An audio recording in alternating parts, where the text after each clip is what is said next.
तर hi guys, मी आहे अनिता आणि मी निघाले वारंग्या फाट्याला. तर फायनली ऑटोत बसले, पण ऑटो निघत नव्हता. पण आई म्हणली ऑटो कधी निघणार. मग काय, ऑटो लगेच निघाला आणि ऑटो तर भरपूर स्पीडमध्ये होता. एक 5 मिनिटामध्ये वारंगा फाट्यावर पोहोचले. आणि पोहोचल्यानंतर हे काय, आज तर वारंगा फाटा सुमसामच दिसते. आज कोणी आलेलं नाही वाटते फाट्यावर, कारण आज खूप शांत होता फाटा. फक्त दुकानं चालू होते, माणसं काय नव्हते कोणीच. ऑटो पॉईंट एवढं खाली कधीच राहत नाही, कारण खूप गर्दी असते ऑटो पॉईंटला. मग काय, चला आपण निघालो बसस्टँडला जायचं. मग थोडंसं रस्ता पुढे क्रॉस करत होतो, कारण गाड्या खूप येत होत्या.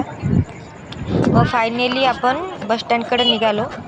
तर मग काय, अवघ्या 2च मिनिटात बसस्टँडला पोहोचलो.